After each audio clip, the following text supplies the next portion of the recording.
Assalamu alaikum wa rahmatullah. Nous saluons tout le public présent ici. Les organisateurs privés du Hajj, à travers le Renotis, ont convié les médias à ce point de presse pour attirer l'attention des autorités, des pèlerins, mais aussi des acteurs du pèlerinage à la Mecque sur les urgences de l'heure. Nous commençons d'abord par saluer l'étroite collaboration entre les autorités et les organisateurs du Hajj, collaboration qui a marqué le dernier pèlerinage et qui avait permis de trouver des solutions idoines aux problèmes tenaces, notamment la question du transport aérien que nous avions tous vécu ensemble. Nous précisons que les voyagistes privés convoient 11 000 pèlerins sur les 12 860 qui constituent le quota national attribué au Sénégal. Pour cette année, l'Arabie saoudite a déjà établi depuis le mois de juin le calendrier du Hajj qu'il faut absolument respecter. Ainsi, les opérateurs, toutes les opérations du Hajj 2025 démarrent ou ont été déclarées depuis le 4 septembre dernier et que les rencontres avec les commissariats généraux au pèlerinage devraient être clôturées au plus tard le 23 octobre prochain. Donc, on est à quelques jours de la clôture, n'est-ce pas, des rencontres au niveau de l'Arabie saoudite entre les autorités saoudiennes, n'est-ce pas, et les pays de la Oumma. À partir du 19 février 2025, soit 10 jours avant le début du Ramadan, qui est prévu le 1er mars, les premiers visas devraient être édités. Ce qui est très important. Et ceci, donc ce fait, suppose qu'au moins 2 mois avant cette date, les opérations devraient débuter, les inscriptions devraient démarrer, l'aviation ou la compagnie aérienne choisie, les contrats avec les logeurs terminés. Et là, c'est un point extrêmement important pour une bonne organisation du Hajj. Il faut surtout souligner, dans le cadre de l'aviation, que nous ne pouvons pas signer les contrats de logement sans avoir le programme des vols. C'est pourquoi les voyagistes privés appellent à une ouverture des inscriptions le plus tôt possible et s'engagent auprès des autorités à apporter leur contribution et leur expertise à toutes les questions relatives à l'organisation du Hajj, notamment les questions de l'aviation, donc de la compagnie aérienne, de la gestion de ce que nous appelons communément l'étape de Dakar, donc c'est l'organisation des inscriptions de l'enrôlement des pèlerins, de la gestion des transferts bancaires. Les transferts bancaires qui ont été un cas d'école l'année dernière, nous le savons tous, nous qui sommes au cœur de la gestion du Hajj. Mais aussi la gestion du portail électronique, qui aussi est le nerf de la guerre, nous le savons tous. Il y a aussi l'épineux problème de l'hébergement et de la restauration à Mouna Arafat. Mais nous tenons, nous en tant que privés, à apporter notre contribution et notre expertise à l'élaboration du cahier des charges qui définit les contours du Hajj, de l'organisation du Hajj, particulièrement de cette année 2025. Nous prions le bon Dieu, donc nous prions Allah, subhanahu wa ta'ala, pour que ce pèlerinage 2025 soit l'un des mieux réussis et que le Sénégal retrouve sa place. Parce que quand même, nous avons toujours occupé la place du leader au niveau du Hajj en Afrique occidentale depuis la C'est pourquoi aussi nous prions le bon Dieu pour que non seulement nous retrouvions notre place, mais que nous soyons parmi les mieux classés, parmi les pays les mieux classés dans le cadre de l'organisation du Hajj et dans le cadre de l'enseignement islamique. Nous vous remercions de votre attention. أعوذ بالله من الشيطان الرجيم بسم الله الرحمن الرحيم والصلاة والسلام على سيدنا ونبينا محمد وعلى آله وأصحابه وسلم. السلام عليكم ورحمة الله وبركاته. ñu ngi leen di nuyu di leen ziar am mbégte dajeeg yéen taskatu xibaar yi ci bis bi nga xam ni Renefus di bànqaas wala kuréel bi nga xam ne moom moo dajale organisateur privé yi yëngatu ci aj ñoo ko amel tey pour waxtaan ak kilifa yi waxtaan ak ujaat ñi nga xam ne dëgmal nañu ren incha allah fas yéene aji waaye waxtaan ak képp koo xam ne day yëngatu ci wàllu aj ndax xëy na jàpp nañu jot na dañuy tàmbali di rafetlu liggéey bu rafet bi nga xam ni am nañ ak sunuy kilifa tàmbalee ci waa délégation générale au pèlerinage ministère bi nga xam ni moom moo ŋànk lépp lu jëm ci wàllu aj ak kilifa réew mi yëpp ci longoo àndandoo yëkkateendoo tegandoo bi nga xam ne ñu ngi koy amal jëmale ko ci wàllu liggéeyu aj saa yi bu jafe-jafe amee ñu ngi ànd di xalaatandoo naka lañ ci wutee saafara ñu ngi rafetlu tamit ñi nga xam ne ñu ngi dugal privé yi ci lépp loo xam ne jëm na ci wàllu jël décision bu jëm ci wàllu organisation aj rawatina saay bu ñuy tukki di dem Arabie Saoudite négocier lu jëm ci wàllu aj bi ñu boole ci privé yi ñu bokk ci waxtaan bi ñu bëggoon xamal askan wi ne Arabie Saoudite na muy organiser aj dafa soppeeku ndax Arabie Saoudite tàmbali na liggéey bi depuis le 4 septembre bi ñu weesu depuis 4 septembre ñoom tàmbali nañoo liggéey bi nga xam ne mi ngi jëm ci aju 2025 te ndaje yi nga xam ne Arabie Saoudite daf koy def ak dëkk yi nga xam ne ñoom ñooy organiser aj seen ndaje yooyu ñu ngi ci te danañ ko jeexal fii ak fukki fan ak juróom maanaam le 23 octobre bi ñu dëkk ci la ñuy xam ci la lépp loo xam ne jëm na ci wàllu visa jëm ci aj bi ci lañ koy tàmbale di ko génne waaye ku ne visa wàllu aj ne balaa ngay génnee visa faw fekk na am nga say ujaaj fekk na fay nga sa logement fa ngay dëkk ca Médine fekk na fay nga fa ngay dëkk ca Makka fekk na fay nga sa transport fay sa lekk fay sa dëkkuwaay mun na ak Arafa ngay doog a mën a génne visa te booba ñoom ñu ngi ko natt ci mois de février kon xëy na ñu gis ni la ca des ci ab bëreetul moo tax ñun ñuy suggérer que ni nu ñu def pour mën a teel a ubbi inscription yi rek dafay gën a yombal nii dafay gën a baaxal nii xëy na fii ak ñaari weer gën ngaa bëri war nañoo mën a tàmbale inscription yi ndax ñun ñu mën a yeggali suñu liggéey ba nga xam ne war nañ ko def Arabie Saoudite ndax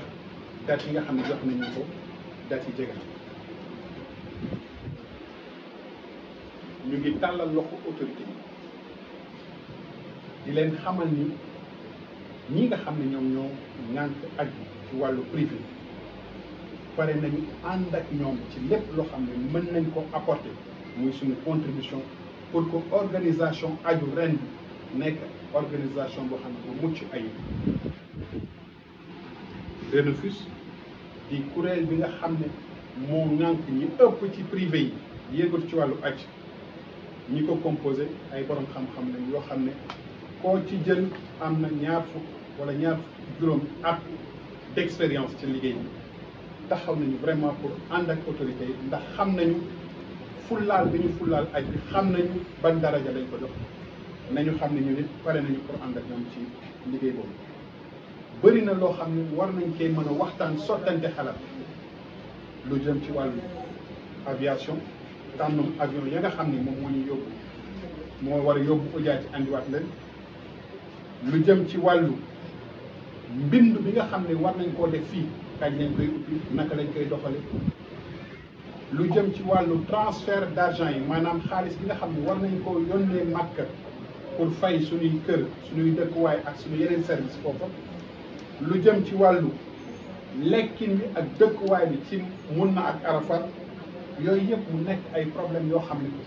pare nañu pour waxtaan ci ñoom sottante xalaat pour que ñu mën a am taxawaay bu gën a rafet waaye fàttewuñu tamit li jëm ci wàllu cahier de charge yi nga xam ne jàpp nañ ni mën nañ ko gën a yeesal waa RENOFIS pare nañu pour ànd ak nguur gi ànd ak kilifa yi ci ndigalu délégation ak ministère affaires étrangères pour que ñu mën cee am taxawaay bu mat sax ñu ngi sant ñi fi teew ñëpp di ñaan borom bi subhanahu wa taala aj bi nga xam ne moom la ñu dëgmal nekk aj bu mucc ayib yàlla yombalal ñu dem bi yombalal ñu nekkin bi yombalal ñu dellu si bi ñu def aj bi ci jàmm am réussite bu rëy a rëy rëy place bi nga xam ne ñu ngi ko doon bàkkee Sénégal démb ak barke démb Sénégal taxawaat place boobu wa ma zalika alallahi bi aziz asalaamaaleykum wa rahmatullahi. C'est monsieur, comme disait l'autre, c'est monsieur de la ville qui ont compris très tôt qu'il faut un engagement, une action citoyenne pour mener à bon port toutes les activités qui régissent notre religion. C'est à partir de ce moment que les organisations qui tournent autour du pèlerinage jouent un rôle important dans l'organisation de ce 5e pilier de l'islam. Le RENOFIS est une organisation caractérisée par des compétences et des expériences avérées à la matière. C'est avec cette remarque que la délégation a pensé collaborer avec le RENOFIS et d'autres acteurs du pèlerinage pour partager avec eux toutes les expériences qu'ils font. Je viens de le dire tous, l'Arabie Saoudite a déjà élaboré un programme déroulé à partir du 4 septembre et qui va aboutir sous peu au 23 octobre 2024. Mais la délégation étant une structure d'une administration centrale ne peut pas ou ne s'engage pas à donner des informations auxquelles l'autorité n'a pas encore jugé de l'étude. Vous n'êtes pas sans savoir que le cahier des sages constitue un écueil qu'il faudrait étudier et revoir, surtout adapter aux conditions actuelles du pèlerinage. Sur ce, le délégué général au pèlerinage, Dr Aboubacar Sarr, m'a instruit de vous informer au courant de la semaine de cette semaine, en début de semaine prochaine. Il va tenir une réunion avec vous pour vous informer des nouvelles directives de la tutelle, mais aussi de vous informer de sa disponibilité pour vous accompagner dans toutes les actions, dans toutes les étapes du pèlerinage. Le pèlerinage est caractérisé par trois socles. L'aspect social, qui permet aux gens qui ont de l'argent à amener leurs parents ou leurs amis à la Mecque. L'autre aspect politique qui consiste à l'organisation de par les relations diplomatiques qui existent entre le Sénégal et l'Arabie Saoudite. L'autre aspect, c'est l'aspect religieux. Le Sénégal étant constitué de 95% de religion, nous devons tous travailler la main dans la main. Messieurs, chers collègues, je vais terminer par une anecdote. On dit très souvent qui veut voyager loin ménage sa monture. Et nous sommes en train maintenant de ménager la monture pour participer, pour aller avec vous vers un pèlerinage sans quoi, Inch'Allah. Je vous remercie. maa ngi sant Yàlla bi Seydina Muhammad sallallahu alayhi wa sallam di doore sama kàddu ci bokk ak mbokk yi nga xam ne ñoo nekk ci gox yu fasantikoo ci Sénégal te waame bi jural leen ay jafe-jafe ñu nekk ci Matam ak Touba ak yeneen gox yi nga xam ne xamuñu leen wala dégguñu leen di leen ñaanal yàlla génne leen ci jafe-jafe may door sama kàddu ci ndigalu délégué général au pèlerinage docteur Aboubacar Sarr ak personnel bi yëpp jëme ci kanam yu tedd yi góor yu baax yi nga xam ne jàpp na ni lépp luy yëngu ci réew mi seen loxo war na ci dugg rawante nag pàcc bi ñu féete muy aj am kàddu bi fi jib ci njëlbeen ci ñaan waxtu si moom bi Abdoulaye Damien wala Fakalaxoo la wax mooy fasanti koo jàppee ci buum bi nga xam ne moom yàlla sant ñu mën cee jàpp ba àgg ci moom ci laay sukkandiku ci wax jooju di gërëm waa Renofis colonel Diong ñu ko jiite ak góor yu baax yi ànd ak ñoom ñii nag ñooy ñi nga xam ni di olof di wax ku war togg leen mbaa sa gawar ñaaw ndax bu fekkee ni quota Sénégal day 12 860 pèlerins 11 000 yu jox ko góor yu baax yi nga xam ni suñu digganteeg ñoom ña ko fas mooy diine ak ngor ak sàmmante kàddu day fekk délégation bi ñoom bu ñu xewlee ñuy war koy ñuy waxtaan ak ñoom ci dalal seen xel ci lépp lu nga xam ne war nañ ko yëg war ko xam te nit nag bu fekkee da nga bokk ak moom liggéey te lu yëkkati ku nekk mu bokk ca ak yow te ñu koy aw lu mu nekk danga cay nekk ba pare wax ko yow ci lan la première information bi may joxe moo di dëgg la wax nan ko Arabie Saoudite commencé woon na depuis le 4 septembre booba boo tey délégation bi ca délégué nekk ca ba ñu ngi yëngu ci wàllu waaye délégation bi dafay banqaas ci def ministère affaires étrangères muy kuréel muy administration nag dafa am ay règles yu muy tëdd yoo xam ni fii ak sa jëwriñ yëkkati ko kàddu wala mu wax la loo war a def mënoo yëkkati benn pexe ak benn xalaat booy lal te doo ko sukkandiku ci ndigal loolu moo la jox la ca war lépp nag ban jógee mag ci wàllu rapport bi ñu war a déposé ci suñu kilifa yi def nañu ko di leen déglu ci li nga xam ni mooy institution yi ñu war a jox tudd ngeen fi léegi cahier de charge bi bokk na ci xalaat yi waaye day fekk ni ku njëkk a yeewu borom ndekki fokk nga tëddaat moo tax gunoo avancé ci lenn lu nga xam ni wax nañ ko wala ñu mën koo jëfandikoo ci lii jàmp dañu war ko def moo tax fi yëpp ay fan tey ci biir semaine bi wala boog début semaine bi délégué général dina dalal privé yi organisation privée yi wax ak ñoom ci fan la toll ak doxalin mu tëral ci fan la ko teg moo tax mu yabal ma ñëw tey pour fekkee jataay ma leen di wax ni ànd ak yéen neex na lool te jàppandi na ndax lëkkaloo borom xam-xam bu xam yoon bi mu jëm ami pexe yu tax yoo xam ne day sell dëppook diine ji nga xam ne mooy suñu diine islam ànd ak moom ci yoon bi nga xam ne mooy jëm tukki bi gën a neex bi gën a jub bi gën a rëy ci jullit dafay am solo ngay déglu ay xalaatam ak di ànd ak moom ci wàllu mbokk yi ñii la mooy góor ak jigéen ñi nga xam ne lépp lu aj màkk gi dafa am solo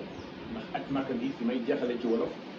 mooy ñetti ponk yi ko tëdd yëpp bu ci nekk laaj na ñu ànd ak ñoom ak ñu mel ni ñoom njëkk bi mooy aj màkk diine la 95% population Sénégal ay jullit la kon képp ku ko dénk war nga waxtaan ak ñooy aj màkk am na aspect politique bi mooy lii ñu nekk tey mooy lii tënk cahier de charge organisation bi ak tëralin bi kuréel gi ñu ko jox pour mu mën koo jëmale fi mu action sociale parce que nit mën naa bañ a dem màkk mais liggéey jiw nit màkk bari na ci ñun ñoo xam ne bu leen joxoon tey passe màkk seen yaay lañ koy jox wala seen papa parce que cag ndaw dig na leen ko te ba tey ñu ngi xañtu yoonu ñuy liggéey pour mën ko ko def kon ñetti aspect yooyu bu fekkee dafa tënk aj màkk day laaj nit ñu yaatal suñuy mag ak suñu ginnaaw pour boot képp koo xam da nga jëm ñu leen di gërëm di leen sax ci taxawaay ci kàddu di wax ni délégué nee na ba mu ubbee buntam bu ñuy doog a ñëw bënn nga ubbi tëju ko ubbi na sax palanteer yi pour ku nekk ñëw parce que xalaat wolof nee na ko sa xelum bopp doyul nit ñi foofu laa nooyu njaxale asalaamaaleykum wa rahmatullahi taala wa barakatuh